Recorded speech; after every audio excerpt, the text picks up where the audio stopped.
आप देख रहे हैं न्यूज इंडिया। मैं हूं आपके साथ गीतू चौहान। बुलेटिन की शुरुआत करते हैं। बड़ी खबर इस वक्त आ रही है। जम्मू कश्मीर के पुंछ में आतंकी हमला हुआ है। वायुसेना के काफिले पर आतंकवादियों ने हमला किया।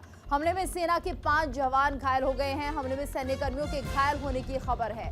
हमले के बाद सेना के इलाके में घेराबंदी, ये बड़ी खबर आ रही है। वायुसेना के काफिले पर आतंकवादियों ने हमला किया है। हमला में सेना के 5 जवान घायल हो गए हैं। हमले के बाद सेना के इलाके में घेराबंदी हो गई है।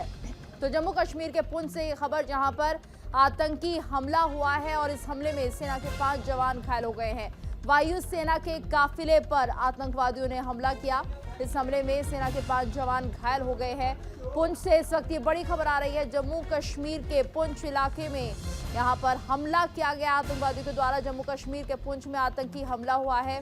वायुसेना के काफिले पर हमला हुआ है। वायुसेना के काफिले पर आतंकवादियों ने हमला किया, जिसमें 5 जवान घायल हो गए हैं।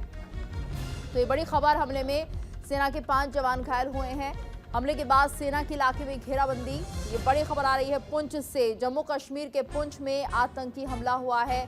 वायुसेना के काफिले पर आतंकवादियों ने हमला किया, जिसमें 5 जवान घायल हो गए हैं। ये बड़ी खबर, हमले में सेना के 5 जवान घायल बताए जा रहे हैं। फिलहाल हमले के बाद सेना के इलाके में घेराबंदी हो गई है। तो हमले में सेना के 5 जवान घायल हो गए हैं। जम्मू कश्मीर के पुंछ में यह आतंकी हमला हुआ है। वायुसेना के काफिले पर आतंकवादियों ने हमला किया। 5 जवान इसमें घायल हो गए हैं। हमले में सेना के 5 जवान घायल हुए हैं। पुंछ से ये बड़ी खबर, जम्मू कश्मीर के पुंछ में आतंकवादियों का हमला, वायुसेना के काफिले पर यह हमला हुआ है, जिसमें सेना के 5 जवान घायल हो गए हैं। तो बड़ी खबर आ रही है जम्मू कश्मीर के पुंछ से, जहां पर वायुसेना के काफिले पर यह हमला हुआ और इस हमले में सेना के 5 जवान घायल हो गए हैं।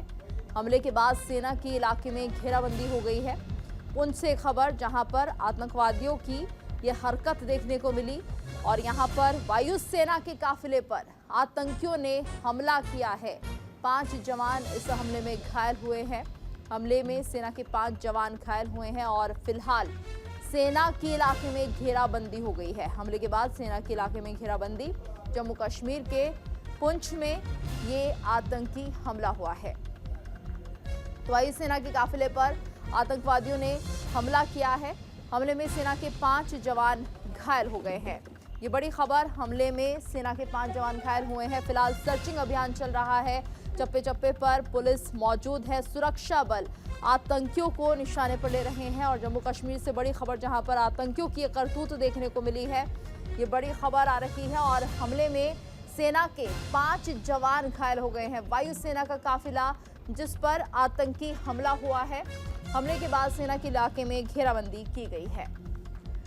जम्मू कश्मीर के पुंछ में आतंकी हमला, वायुसेना के काफिले पर आतंकवादियों ने हमला किया, ये बड़ी खबर। इसमें सेना के 5 जवान घायल हो गए हैं।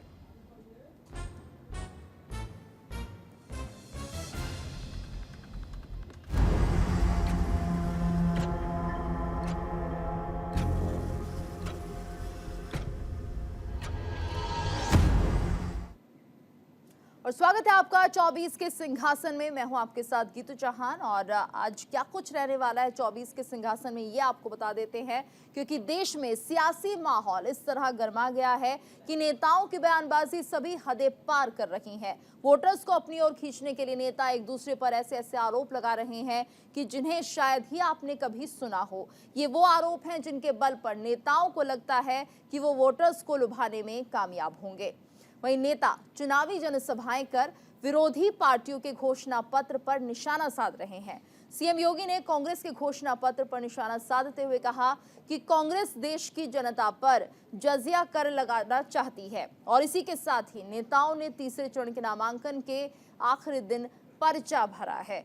और इसी बीच एक बार फिर बिहार के पूर्व डिप्टी सीएम और आरजेडी नेता तेजस्वी यादव के बयान पर सियासी घमासान मचा हुआ है।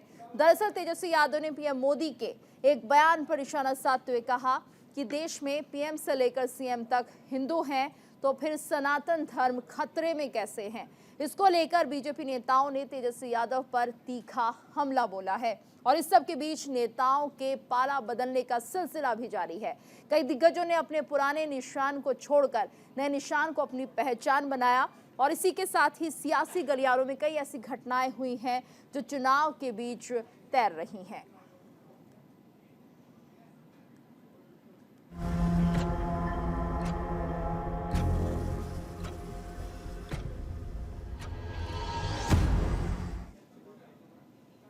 पीएम मोदी ने आज पलामू, लोहरदगा और दरभंगा में चुनावी जनसभा को संबोधित किया और इस दौरान उन्होंने मिथिला क्षेत्र की 4 सीटों दरभंगा, झंझारपुर, मधुबनी और समस्तीपुर को भी साधा।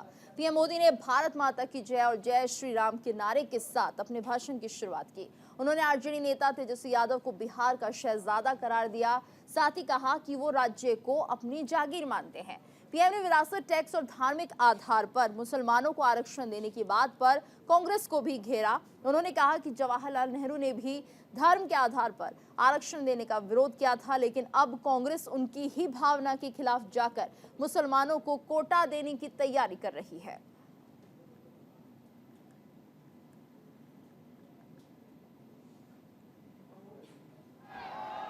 करिए कांग्रेस के समय क्या हाल था।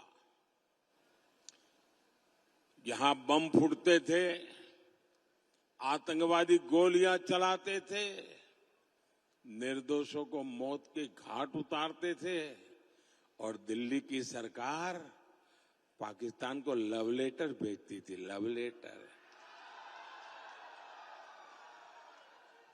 अमन की आस लगाती थी, अमन की आस। पाकिस्तान जितने लेटर जाता थे उससे ज्यादा आतंकी भेजता था और बम गोले लेकर वो देश में खून की होली खेलते थे। स्थिति की पाकिस्तान, वो वक्त चला गया जब हम दुनिया में जाकर के रोते रहे। आज स्थिति ये है, पाकिस्तान दुनिया भर में जा करके रो रहा है। बचाओ बचाओ चिल्ला रहा है। आज पाकिस्तान के नेता कांग्रेस के शहजादे को पीएम बनाने के लिए दुआ कर रहे हैं, लेकिन मजबूत भारत तो अब मजबूत सरकार ही चाहता है। जेएमएम कांग्रेस के नेताओं ने भ्रष्टाचार से अपार धन संपदा खड़ी की है। मेरे पास अपनी साइकिल भी नहीं है, न मेरा घर है। साथियों, संपत्ति हो, राजनीति हो, सब कुछ ये अपने अपने बच्चों के लिए अर्जित कर रहे हैं। ये उनके लिए विरासत में ढेर सारी काली कमाई छोड़कर जाएंगे। लेकिन मोदी को किसके लिए छोड़ना है भाई? आगे कुछ रखा ही नहीं है, पीछे भी कुछ रखा नहीं है।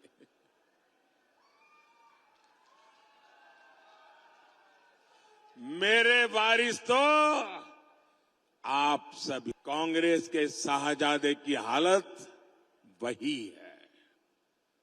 वो तो गर्व से कहते हैं कि उनके घर में कई प्रधानमंत्री थे, खुद चांदी के चम्मच से खाते रहे, गरीब की, दलित आदिवासी की झोपड़ी में फोटो खिंचवाते रहे, लेकिन गरीब के लिए कुछ नहीं किया। लेकिन कांग्रेस वालों की नजर आपकी जायदाद पर पड़ गई है। कांग्रेस हो या जेएमएम हो, उनको और कुछ नजर ही नहीं आता। कांग्रेस और इंडी गठबंधन ने एक और खतरनाक बात कही है। ये लोग अब एससी, एसटी, ओबीसी का आरक्षण छीन लेना साथियों, मैंने जब से कांग्रेस आरजेडी के इरादों को बेनकाब किया है तो ये लोग बौखला गए हैं। अब आरजेडी ने ये गिनना शुरू कर दिया है कि सेना में कौन हिंदू है, कौन मुसलमान है, यही इनका असली चेहरा है। ये लोग समाज को बांटने के लिए, देश की एकता तोड़ने के लिए कुछ भी कर सकते हैं। मां भारती की रक्षा के लिए जो सीने पर गोली खाता है वो पहले भारतीय होता है।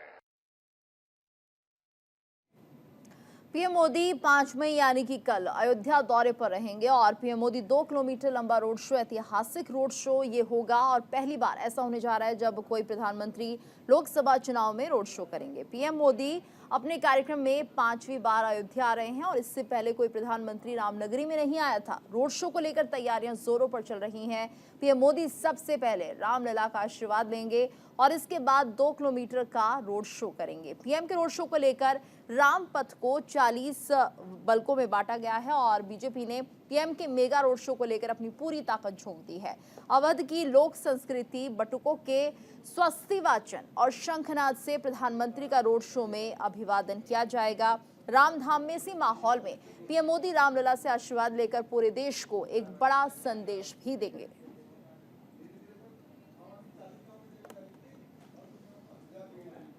तो 24 के चुनावी रण को जीतने का जोर चल रहा है और ऐसे में प्रधानमंत्री मोदी अयोध्या पहुंचेंगे। रोड शो यहां पर होगा, पूरी तैयारियां कर ली गई हैं और ऐसा पहली बार है कि अयोध्या नगरी में कोई प्रधानमंत्री रोड शो करने जा रहा है। तो ये दूसरी बार होगा। रामलला की प्राण प्रतिष्ठा के बाद पीएम मोदी दूसरी बार अयोध्या पहुंच रहे हैं, अयोध्या वासियों के बीच होंगे और यहां पर एक मेगा रोड शो किया जाएगा।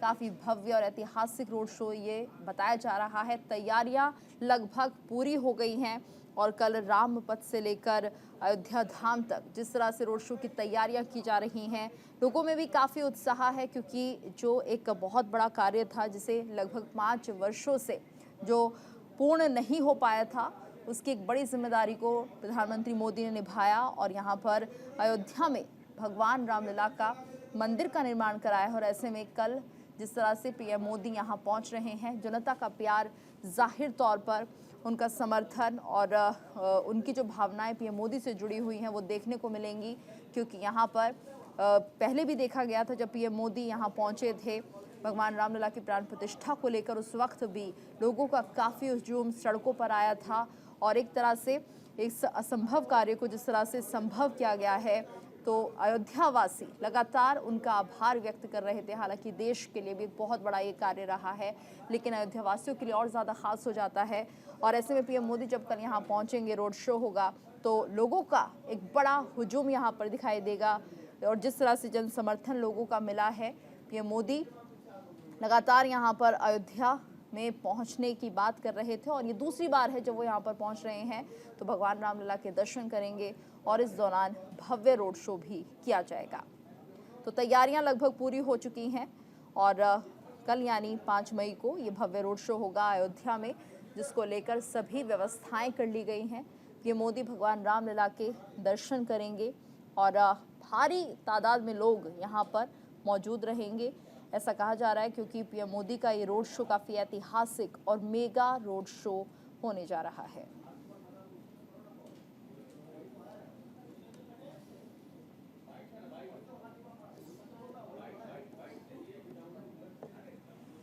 तो अयोध्या में प्रधानमंत्री मोदी का ये मेगा रोड शो जिसकी तैयारियां लगभग पूरी हो गई हैं।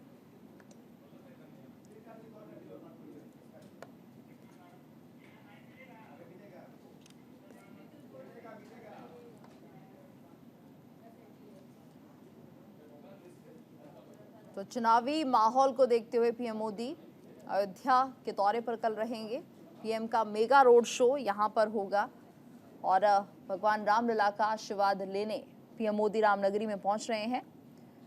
मोदी अपने कार्यक्रम में 5वीं बार अयोध्या आ रहे हैं और ऐसे में इससे पहले कोई प्रधानमंत्री रामनगरी में नहीं आया था। रोड शो को लेकर तैयारियां जोरों पर चल रही हैं। पीएम मोदी सबसे पहले रामलला का आशीर्वाद लेंगे और इसके बाद 2 किलोमीटर का रोड शो होगा। पीएम के रोड शो को लेकर रामपथ को 40 ब्लॉक्स में बांटा गया है। बीजेपी ने पीएम के मेगा रोड शो को लेकर अपनी पूरी ताकत लगा दी है। तो अवध की लोक संस्कृति, बटकों के स्वस्ति वाचन और शंखनाद से प्रधानमंत्री का रोड शो में अभिवादन किया जाएगा।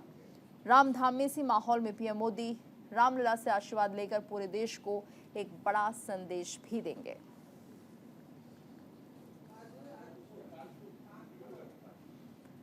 तो पीएम मोदी का ये मेगा रोड शो होने जा रहा है और ऐसी उम्मीद भी जताई जा रही है एक बड़ा संदेश भी यहां से देशवासियों को सुनने को मिलेगा।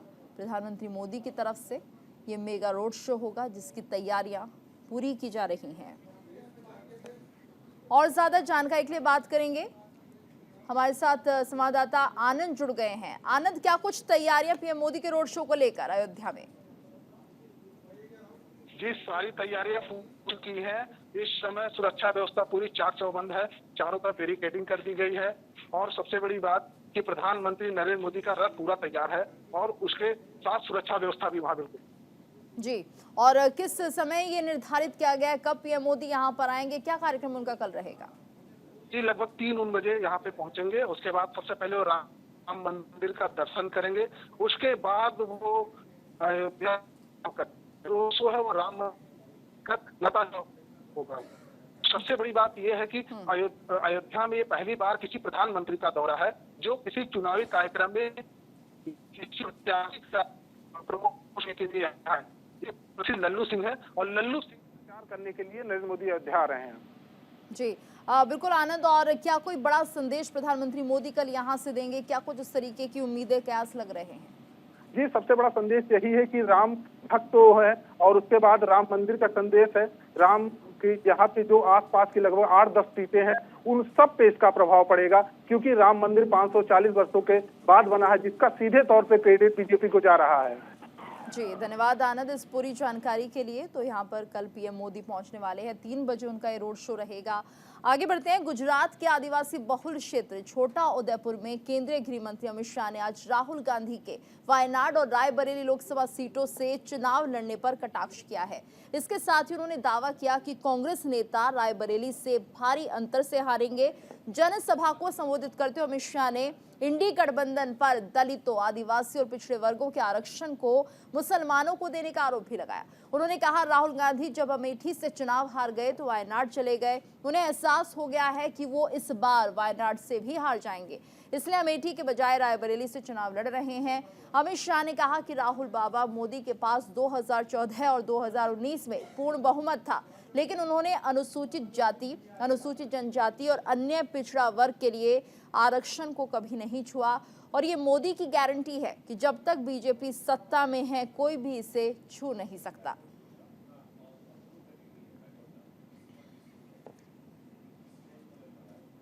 और यहां पर रुकेंगे एक छोटे से ब्रेक के लिए, जल्द हाजिर होते हैं।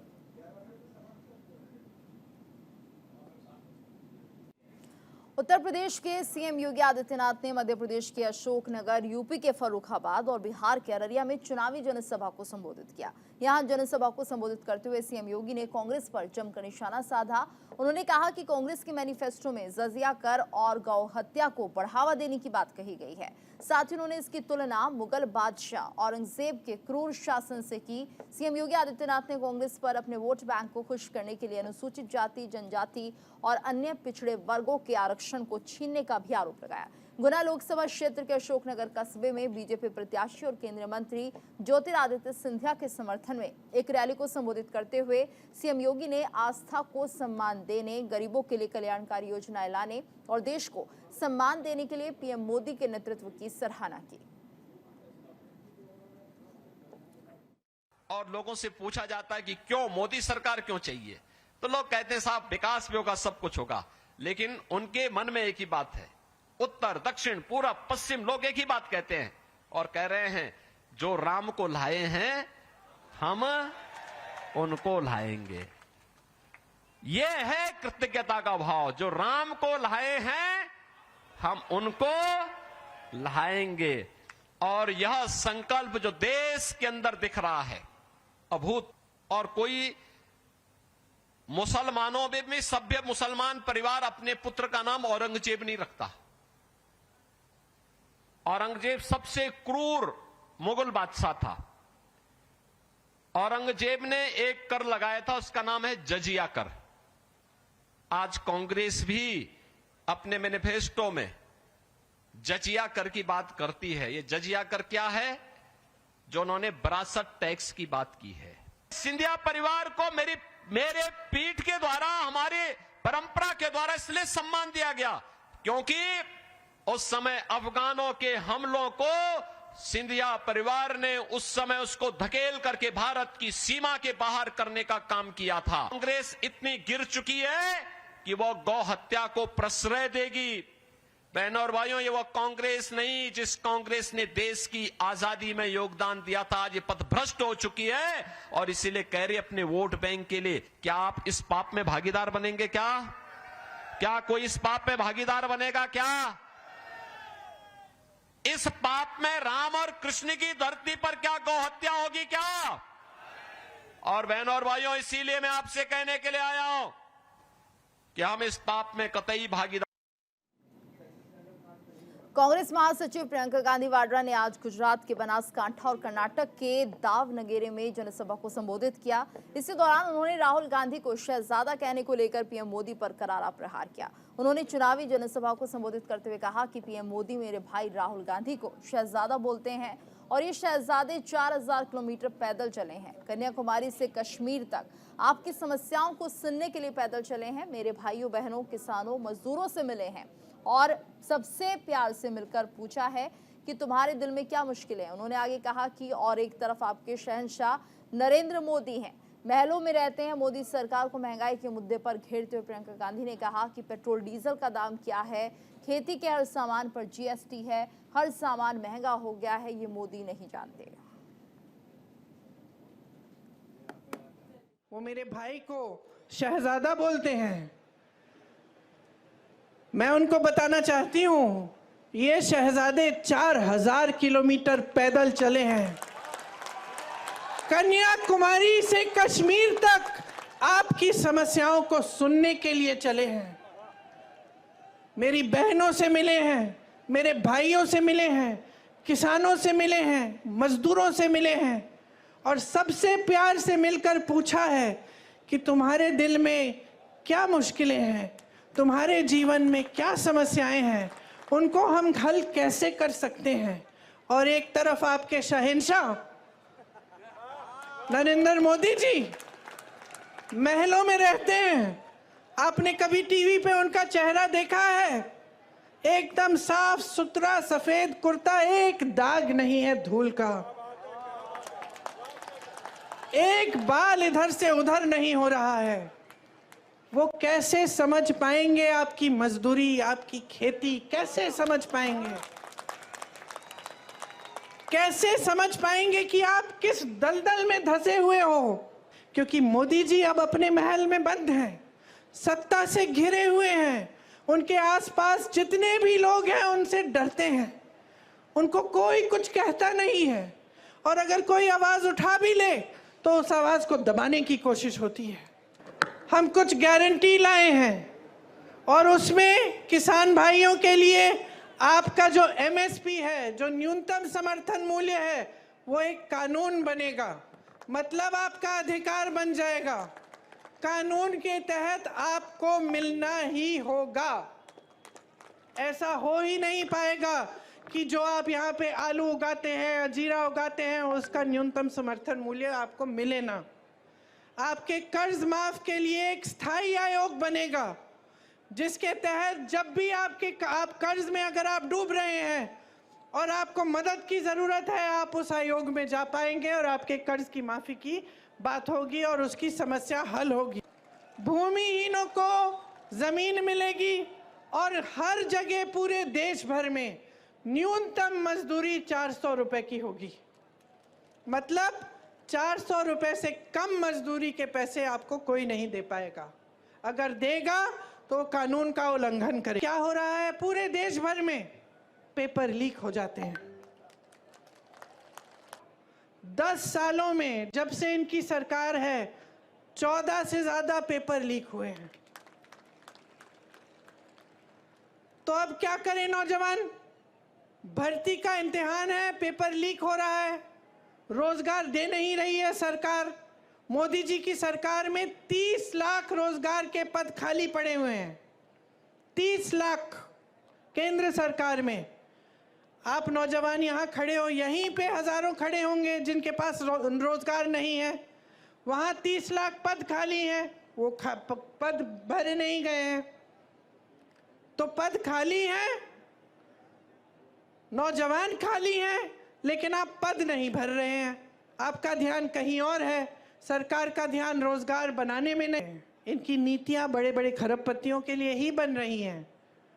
अगर आप ठीक ढंग से समझेंगे और देखेंगे तो हर स्तर पे छोटे छोटे इंडस्ट्री, मध्यम साइज की इंडस्ट्री है, जो कोई मैन्युफैक्चरिंग करा रहा है, किसी ने अपना बिजनेस खोला है, किसी की दुकान है, उससे भी रोजगार मिलता था। लेकिन उसको इतने संकट में डाल दिया है नरेंद्र मोदी जी की नीतियों ने। नोटबंदी लाए पहले, उससे जितने भी छोटे और मध्यम के वर्ग के बिजनेस थे वो सारे, उनकी कमर टूटी। उसके बाद जीएसटी लाए और मुश्किलों में डाला, तो वहां से भी रोजगार बंद। कांग्रेस नेता राहुल गांधी ने अपने मैनिफेस्टो पर हो रहे विरोध को लेकर बीजेपी नेताओं पर निशाना साधा है। उन्होंने तंज कसते हुए कहा कि कांग्रेस के मैनिफेस्टो में वेल्थ रीडिस्ट्रीब्यूशन यानी धन को बांटने की बात नहीं है, तो कैसे वो कह रहे हैं कि राहुल गांधी धन लेने की बात कर रहे हैं। साथ ही उन्होंने कहा कि जाति जनगणना के बाद ये लोग बोलेंगे कि मेरे 50% लोग हैं, मुझे 50% धन चाहिए। मुझे नहीं मालूम तब तो जाति जनगणना से पूरे देश को पता लग जाएगा कि हिंदुस्तान का धन कहां है, किसके हाथ में है, पिछड़ों के हाथ में कितना, दलितों के हाथ में कितना, गरीब जनरल कास्ट के हाथ में कितना, महिलाओं के हाथ में कितना, पूरा साफ हो जाएगा सबके सामने। उसके बाद न्यू पॉलिटिक्स शुरू होगी। उसके बाद ये स्टेज पे ऐसे कभी नहीं खड़े होंगे। अभी ये कह रहे हैं भैया मुझे नहीं मालूम, तब कहेंगे भैया मेरे 50% लोग हैं, मेरे 2% धन है, मुझे 50% धन चाहिए। सीधी सी बात होगी। तो ये हमारी सोच है। जाति जनगणना पहला कदम है, और ये सिर्फ जाति जनगणना नहीं होगा, ये इकोनॉमिक सर्वे होगा। तो जाति कांग्रेस नेता राहुल गांधी ने यूपी के अमेठी लोकसभा सीट को छोड़कर रायबरेली सीट से चुनाव लड़ने का फैसला लिया है, जिसे लेकर रायबरेली से बीजेपी उम्मीदवार दिनेश प्रताप सिंह ने राहुल गांधी पर निशाना साधा।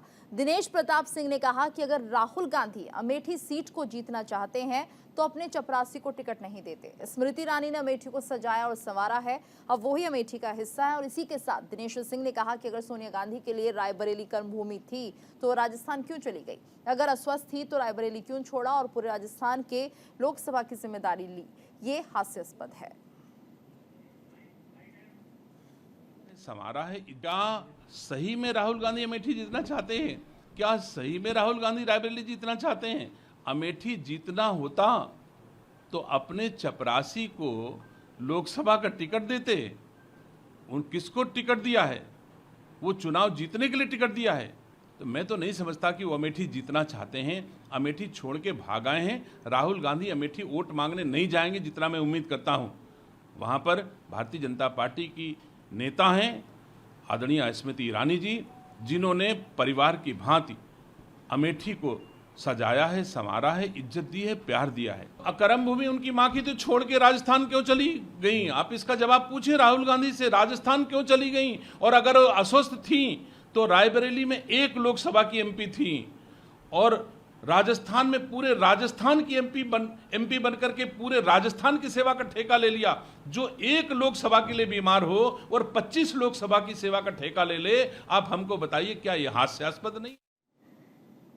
कांग्रेस नेता राहुल गांधी की उत्तर प्रदेश की रायबरेली सीट से उम्मीदवारी को लेकर बयानबाजी का सिलसिला जारी है। कहीं पीएम मोदी समेत बीजेपी के तमाम नेता इसे मुद्दा बनाते हुए कांग्रेस को चौतरफा घेरने में लगे हैं, तो कहीं कांग्रेस नेता प्रतिद्वंदी के हमलावर बयानों पर बचाव के साथ साथ पलटवार भी कर रहे हैं। और इन बयानबाजियों और आरोप प्रत्यारोपों के बीच राजस्थान के पूर्व सीएम अशोक गहलोत एक बार फिर से राहुल गांधी के बचाव में उतर आए। उन्होंने अब प्रधानमंत्री और बीजेपी नेताओं की ओर से राहुल गांधी की रायबरेली उम्मीदवारी को लेकर उठा रहे सवाल और कटाक्ष का जवाब दिया है। अशोक गहलोत ने कहा कि भागा कौन है, पीएम मोदी खुद भागे हैं। उनका वाराणसी से क्या संबंध था, वो तो खुद गुजरात से थे। गुजरात से लड़ने के बजाय वो भागकर वहां क्यों गए? भागे कौन है बताओ आप? मोदी जी खुद भागे हैं। उनका क्या संबंध वाराणसी से था? वो तो गुजरात के हैं, तो गुजरात से लड़ने के बजाय वो भाग कर यहाँ क्यों आए हैं? तो ये कहना बेतुकी की बात है। ये खाली वो इतने घबरा गए, मोदी जी इतने बौखला गए हैं, जिस प्रकार की भाषा वो काम ले रहे हैं हमारे बांसवाड़े के अंदर। उसके पहले हमारे मैनिफेस्टो को बता दिया, मुस्लिम लीग का बता दिया, बांसवाड़ा में बता दिया कि मंगलसूत्र ले लीजिए। बीते दिन बिहार की धरती पर दिया तेजस्वी यादव के बयान से सियासी पाराहाई हो गया है। दरअसल तेजस्वी ने शुक्रवार को मधेपुरा, अररिया, सुपौल और सहरसा में इंडी गठबंधन के उम्मीदवारों के पक्ष में चुनावी जनसभाएं की थी और इसी दौरान उन्होंने पीएम मोदी और बीजेपी पर निशाना साधा था और कहा कि मोदी जी बिहार आते लेकिन राज्य को कुछ दे नहीं पाते। हम लोग तो बता दें कि हम लोग क्या कर रहे हैं। मोदी जी 8-10 बार आगे बिहार सुन लो हो कि क्या कहले हो, क्या बोला, क्या देंगे। आरजेडी नेता तेजस्वी यादव के देश के प्रधानमंत्री हिंदू, राष्ट्रपति हिंदू, सभी राज्यों के मुख्यमंत्री हिंदू, तीनों सेनाध्यक्ष हिंदू हैं। फिर भी ये लोग कह रहे हैं कि धर्म खतरे में है वाले बयान पर पटना साहिब लोकसभा सीट से बीजेपी उम्मीदवार रविशंकर प्रसाद ने पलटवार किया है। सामने आता है खतरे में बोलते हैं। और इनके पिताजी को मीसा में किस सरकार ने बंद किया था? इमरजेंसी लगाई थी कांग्रेस पार्टी ने ना, जजेस को सुपरसीड किया था, सेंसर किया था, मीडिया को, संपादकों को जेल में बंद किया था। तो वोट के लिए इनका चेहरा रोज सामने आता है। तेजस्वी बाबू, मैं आप पर बोलता नहीं हूं, आज पहली बार बोल रहा हूं कि लालू जी का परिवार बिहार नहीं है, लालू जी का परिवार उनका परिवार है। बस हारे हुए हताश लोग, नरेंद्र मोदी की अगुवाई में आज देश कहां से कहां जा रहा है, विकास में कितना आगे जा रहा है, पूंजी निवेश। और इसी के साथ तेजस्वी यादव के हिंदू वाले बयान पर बिहार के उप मुख्यमंत्री सम्राट चौधरी ने क्या कहा, वो भी आपको सुनाते हैं। देखिए, पॉलिसी यदि कोई गलत बनाता हो तो उसी पर आधार पर कहा जा रहा है।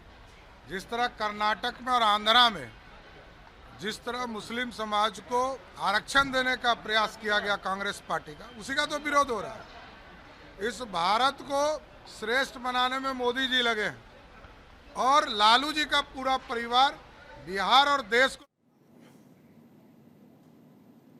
समाजवादी पार्टी के मुखिया अखिलेश यादव ने केंद्र और प्रदेश की बीजेपी सरकार पर बदायूं में जमकर हमला बोला। अखिलेश यादव ने इलेक्टोरल बॉन्ड से लेकर वैक्सीन तक कई मुद्दों पर अपनी बात रखी और इसी के साथ अखिलेश यादव से अग्निवीर योजना पर कहा कि अग्निवीर को कभी भी नौजवान स्वीकार नहीं कर सकता।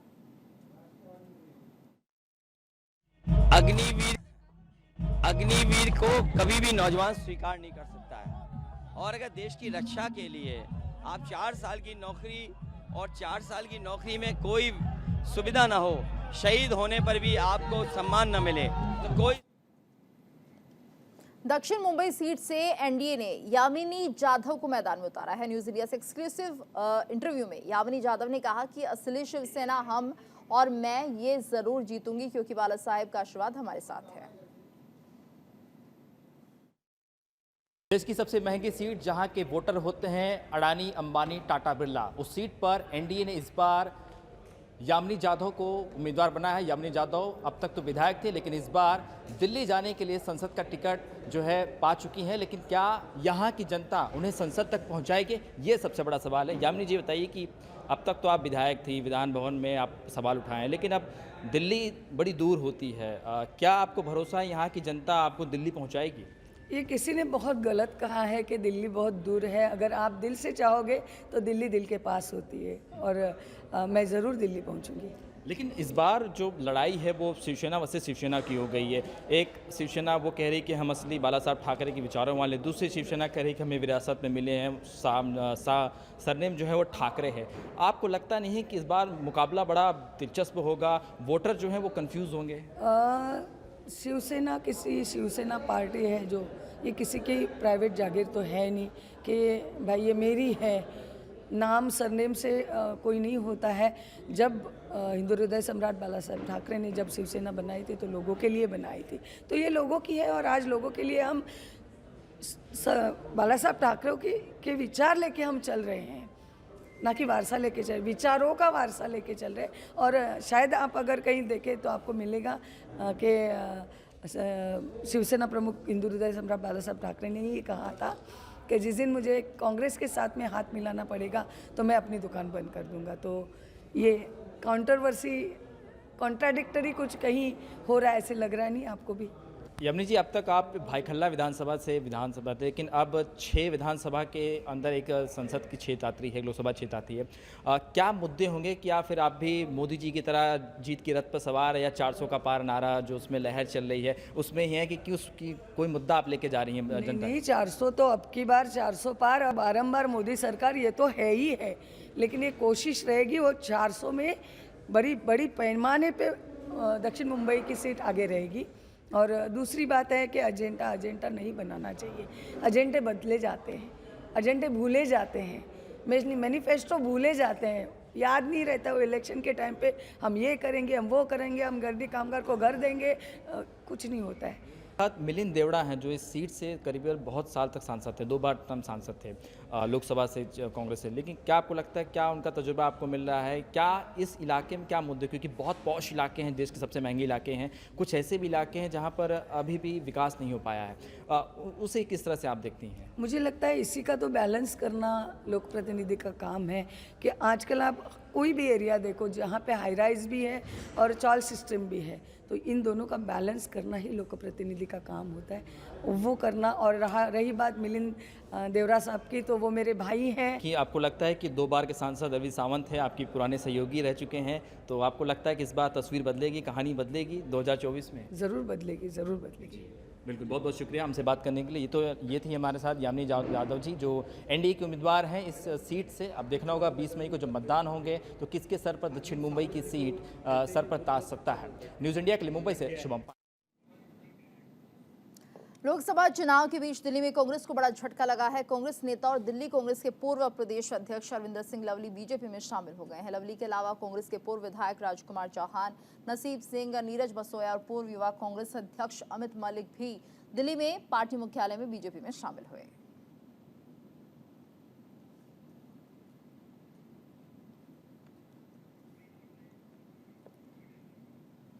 कांग्रेस के लिए शनिवार का दिन जहां निराश करने वाला रहा, वहीं थोड़ी राहत लेकर भी आया। दरअसल अरविंद सिंह लवली समेत पार्टी के 5 नेताओं के बीजेपी में शामिल होने से कांग्रेस को जो जख्म मिला है, उसके एक पूर्व मंत्री ने कांग्रेस पार्टी में शामिल होकर उन जख्मों पर मरहम लगाने की कोशिश की है।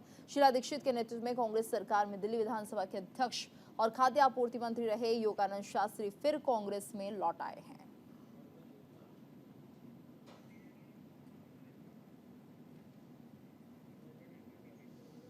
और आम आदमी पार्टी के पूर्व दिल्ली से प्रत्याशी ने नामांकन दाखिल करने से पहले आज रोड शो किया और इस रोड शो में मंत्री आतिशी और संजय सिंह भी मौजूद रहे और इनके साथ साथ कई कार्यकर्ता भी मौजूद रहे। पूर्वी दिल्ली से निकाले गए इस रोड शो के दौरान मीडिया से बातचीत में कुलदीप ने कहा कि ये भीड़ बीजेपी की तानाशाही को खत्म करने के लिए उमड़ी है। आपके कैंडिडेट कुलदीप कुमार जी हमारे साथ मौजूद हैं। सच्चाई की जीत होगी, जेल का जवाब दिल्ली के लोग वोट से देंगे। दिल्ली की जनता को जो उनके मुख्यमंत्री लोकप्रिय को जो जेल में डालने का काम किया, उसका जवाब दिल्ली के लोग देंगे। दिल्ली के लोगों से क्या अपील? दिल्ली के लोगों से उम्मीद अपील है कि मैं पूरी दिल्ली का बेटा हूं, आपके बीच में रहने वाला हूं। आपने भारतीय जनता पार्टी को 2 बार मौका दिया, दोनों सांसद धोखा देकर आपको भाग गए। अब की बार अपने बेटे पर भरोसा करें, अपने बेटे को जिताने का काम करें। चलिए, बहुत बहुत शुक्रिया हमसे बात करने के लिए। ये तो कुलदीप कुमार जी, जिनका साफ तौर पे कहना है कि वे पूर्वी दिल्ली के लोगों से कहना चाहते हैं कि वे पूर्वी दिल्ली के बेटे हैं। भाजपा के सांसद ने धोखा दिया, भागे, लेकिन अपने बेटे को चुनकर लाएं, वो जरूर उनकी आवाज को उठाएंगे। वीडियो जर्नलिस्ट मनीष के साथ भावना, न्यूज इंडिया, दिल्ली। दिल्ली के चांदनी चौक लोकसभा क्षेत्र से आज इंडी गठबंधन के उम्मीदवार जयप्रकाश अग्रवाल ने अपना नामांकन दाखिल किया। जयप्रकाश अग्रवाल का मुकाबला चांदनी चौक से बीजेपी के उम्मीदवार प्रवीण खंडेलवाल से है। नामांकन के दौरान उनके साथ दिल्ली विधानसभा के अध्यक्ष रामनिवास गोयल और कांग्रेस के नेता मौजूद रहे। बता दें कि पुरानी दिल्ली के चांदनी चौक के नौधरा राजनीतिक घटनाक्रम का महत्वपूर्ण केंद्र रहा है और यह मकान नंबर 1998 आजादी से पहले स्वतंत्रता सेनानियों का अड्डा भी रहा है।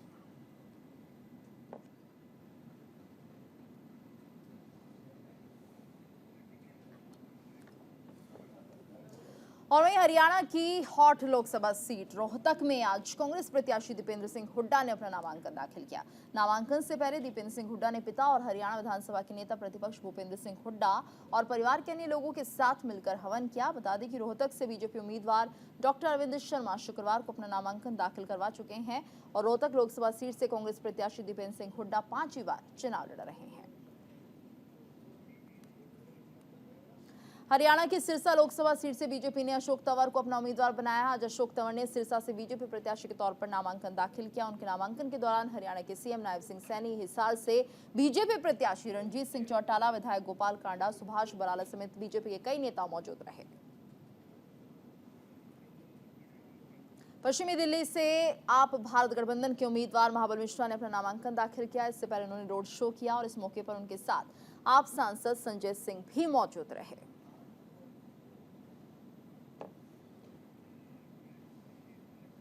और वहीं कलकत्ता हाईकोर्ट के पूर्व पश्चिमी दिल्ली से आप भारत गठबंधन के उम्मीदवार, आगे बढ़ते हैं। कलकत्ता हाईकोर्ट के पूर्व जज जस्टिस अभिजीत गंगोपाध्याय चुनावी मैदान में उतरे हैं और अपनी जीत के लिए पूरी ताकत झोंक रहे हैं। आज उन्होंने पश्चिम बंगाल की पूर्वी मेदिनीपुर सीट से अपना नामांकन दाखिल किया। इस दौरान उनकी पत्नी भी उनके साथ मौजूद रही। बता दें कि कलकत्ता हाईकोर्ट के पूर्व जज जस्टिस अभिजीत गंगोपाध्याय को बीजेपी ने टिकट दिया है।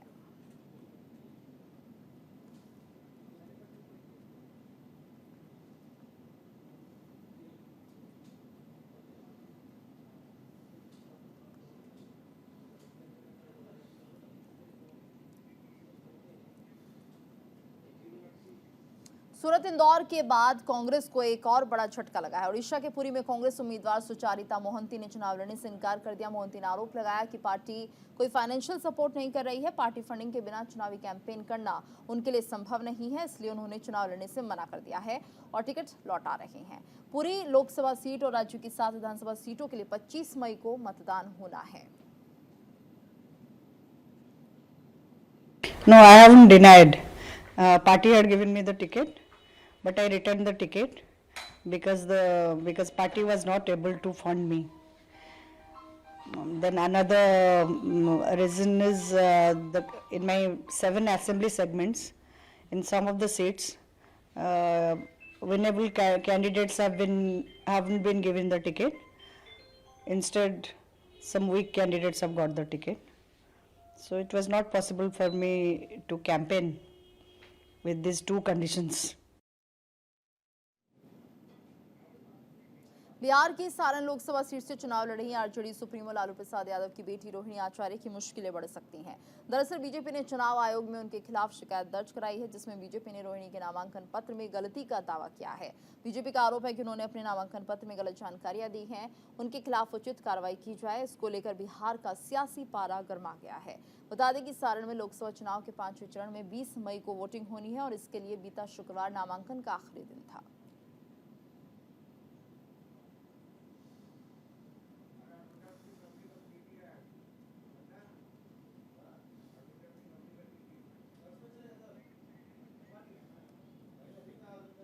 और इसी के साथ 24 का सिंहासन में आज के लिए इतना ही। रुकेंगे एक ब्रेक के लिए, ब्रेक के बाद खबरें जारी हैं।